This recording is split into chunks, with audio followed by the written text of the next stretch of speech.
Alors,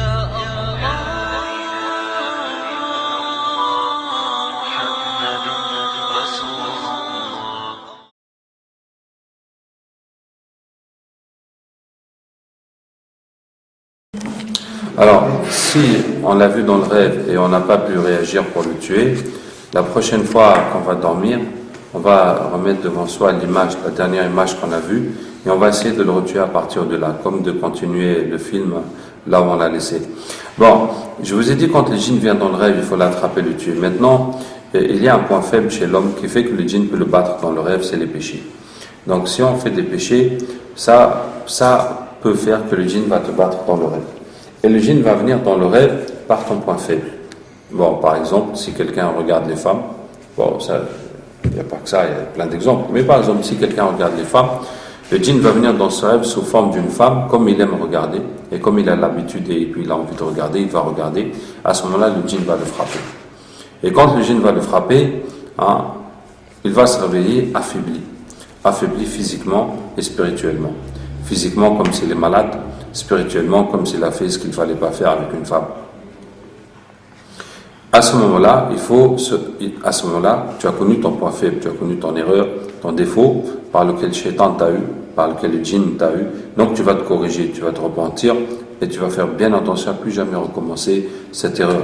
Et puis tu vas remonter la pente physiquement et aussi spirituellement, en lisant le Coran, en faisant l'istighfar, etc. Et ensuite tu vas reprendre le combat, tu vas chercher ce djinn pour le tuer, etc. Et donc ce qui fait que si quelqu'un fait des péchés et il ne veut pas arrêter ses péchés, il a décidé que ces péchés-là, il ne peut pas les arrêter, donc il ne peut pas faire la ruqya. Il ne peut pas faire la ruqya parce qu'il va se faire massacrer par les djinns, massacrer par les sorciers. Donc la condition pour faire la ruqya, ce n'est pour faire la ruqya, je vous dis, d'une façon publique. Mais si tu te soignes toi-même ou tu soignes tes proches, là, il n'y a pas de condition. Le problème dans lequel tu es, tu vas essayer de t'en sortir, puis c'est tout. Mais si tu vas soigner le public, là, tu vas t'exposer à toutes sortes de problèmes qu'il y a chez les gens. Donc, les conditions, les risques qu'on parle pour le raqi, c'est au niveau public. Sinon, pour suivre la formation, pour apprendre la ruqya, la formation même, il n'y a pas de risque. Pour se soigner soi-même, soigner ses proches, il n'y a pas de risque. C'est à partir du moment où on soigne le public qu'il y a les risques. Donc, si quelqu'un fait des péchés, il a décidé de ne pas les arrêter, il connaît ses péchés, il ne peut pas faire la ruqya. Et donc, la condition pour faire la ruqya, c'est d'être sur la voie de la piété. C'est qu'on apprend, qu'on est prêt à apprendre à s'améliorer. Si on s'aperçoit qu'on fait un péché ou qu'on fait un péché malheureusement, eh bien, on est prêt à se repentir, à se corriger, à avancer à tout moment. C'est ça la condition donc pour pouvoir faire la ruqya. Alors on va enchaîner sur l'autre cours, les symboles. Je vous ai dit qu'il y a 6 cours dans le niveau 1, les risques et les protections. Deuxièmement, les ventouses. Troisièmement, la lecture. Quatrièmement, le traitement, l'explication du traitement. Cinquièmement, les symboles. Sixièmement, le diagnostic. Maintenant, les 3 autres cours de ventouses, de lecture, d'explication du traitement, c'est des cours pratiques. Donc, on n'a pas besoin de s'asseoir pour en discuter. On vous montre ça et puis vous pratiquez ça jusqu'à ce que vous avez maîtrisé ça. Maintenant, les symboles. Les symboles, la sorcellerie utilise beaucoup des symboles. Comme Allah Ta'ala dit, les nœuds. Les nœuds, ça veut dire quoi? On fait des nœuds pour attacher ta vie, pour que tu n'arrives à rien gagner, pour que tu n'arrives pas à te marier. On fait des nœuds pour attacher le ventre d'une femme, pour qu'elle ne puisse pas faire des enfants. On fait des nœuds pour attacher la tête d'un élève, pour qu'il ne puisse rien comprendre à l'école. On fait des nœuds pour brouiller la communication entre 2 personnes, pour attacher quelqu'un chez lui qui ne puisse pas sortir. Vous voyez que les nœuds, en tout cas parmi les symboles, c'est l'utilisation la plus large. Ça peut symboliser énormément de choses. Et c'est l'exemple qu'Allah Ta'ala nous donne. Et le prophète, sallallahu alayhi wa sallam, quand on lui a fait de la sorcellerie, on a fait avec ses cheveux, ce qui symbolise la personne même, mais particulièrement ses pensées et sa tête. Ouais, quand on utilise les cheveux, ça atteint plus la tête et la réflexion, mais ça atteint la personne. Et puis, ils ont fait des nœuds, et puis ils ont mis dans une tête de hyène. Dans une tête de hyène séchée. Et la hyène, je ne sais pas à l'époque, mais jusqu'à maintenant, on utilise le hyène en sorcellerie pour créer la folie. Hein, comme dit Nsen Dabba, il est devenu fou. Hein, comme le Yen qui rit, je ne sais pas son ricanement, mais il est affreux. Il rit comme un fou. Voilà. Et voilà, l'effet que ça a provoqué sur le prophète sallallahu alayhi wa sallam, c'est qu'il voyait des femmes et des scènes comme ça alors qu'il n'y avait rien du tout. Donc c'est pour créer un effet de délire et de folie. Et puis ça a été mis dans un puits sec qui était utilisé pour les besoins donc de toilette sous la pierre où les gens s'assoient. Donc pour créer un effet de dégoût. Vous voyez. Donc malheureusement, les symboles en sorcellerie agissent, et c'est une réalité. Voilà, ça agisse. Et il y en a plein.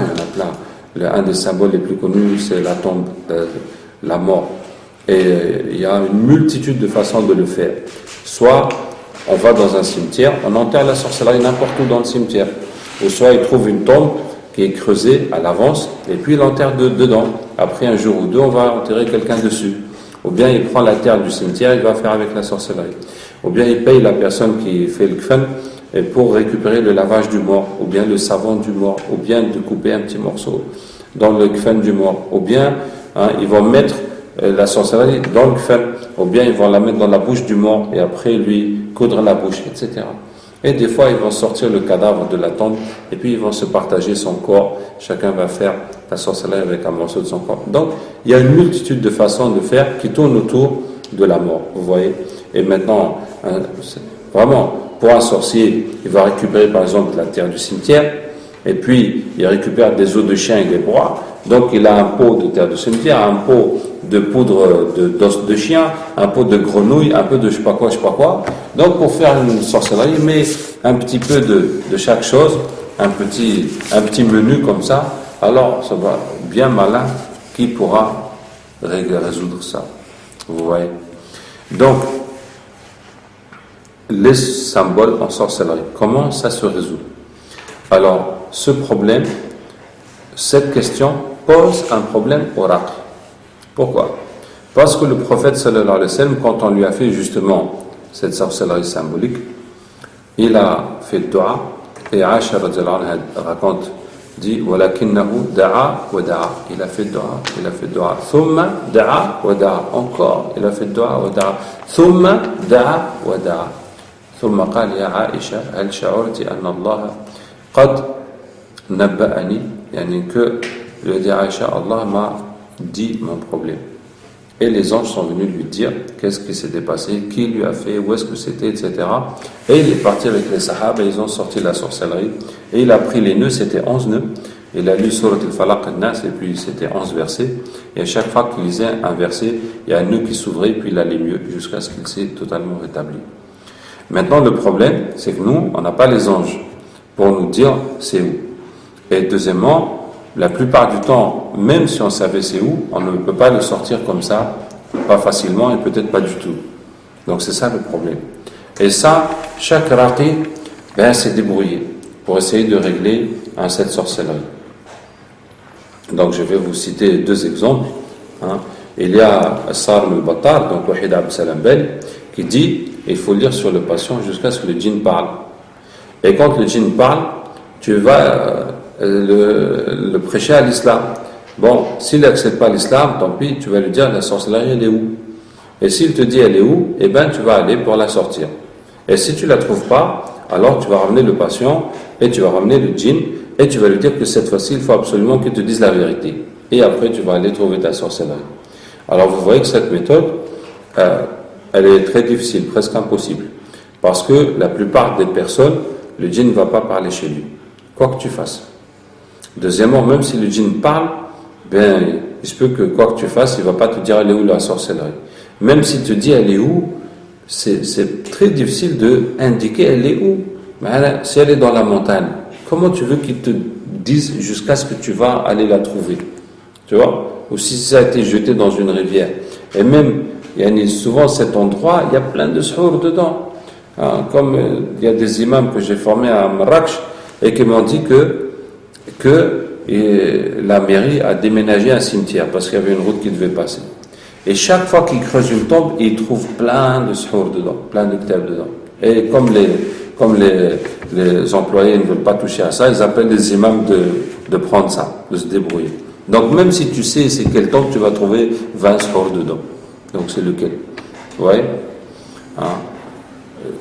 Donc c'est presque pas possible. Et puis il y a des façons de faire le suhour. Il suffit que quelqu'un il aille au bled, au moment où il prend le bateau, il jette le suhour dans la mer. Où est-ce que tu vas le trouver? Il y a plein de façons de faire que ce serait impossible de le prendre, même si tu sais où c'est. Ouais. Donc, c'est l'heure. سبحانك اللهم وبحمدك نشهد ان لا اله الا انت نستغفرك ونتوب اليك سبحان ربك رب العزه عما يصفون والسلام على المرسلين